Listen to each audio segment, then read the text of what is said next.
First and foremost, I think as women, we recognize that these challenges that we're facing, they are global, and we are, all of us, in a different place in the story of women's rights, depending on what the topic is, right? And you raise this question of violence against women in communities where it is taboo or culturally not accepted to speak up. And I would argue, because I have worked in a lot of diverse communities in the domestic violence field here in the United States, we still have some of those challenges as well within certain cultures. It's not considered acceptable to speak about your status as a survivor or a victim. And I think it really has to do with the general destigmatization of being a survivor. Myself, I am a survivor also of both sexual assault and child sexual abuse.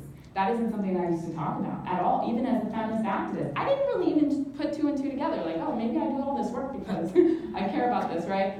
A lot of you are survivors. You may or may not have said that you are. I think women who are in a safe place, we can't ever turn to all survivors and say, you need to speak about this, because not all women are in a safe place to do that. But when you have a safe place, and you have women who are in positions of safety and power, if they can come forward and destigmatize, I think that's where it really begins. And I think we're seeing that more and more. Me Too has been an amazing revolution in that globally, really. So I think, but we cannot turn to victims and start telling them how to behave. And we cannot say, go report to the police.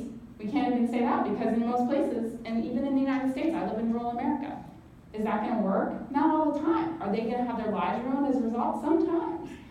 Every victim has a right to behave in the way that she chooses. But if women who are in positions of power, who have the safety and security to be able to do so, can start speaking up publicly, I think that really makes a big difference.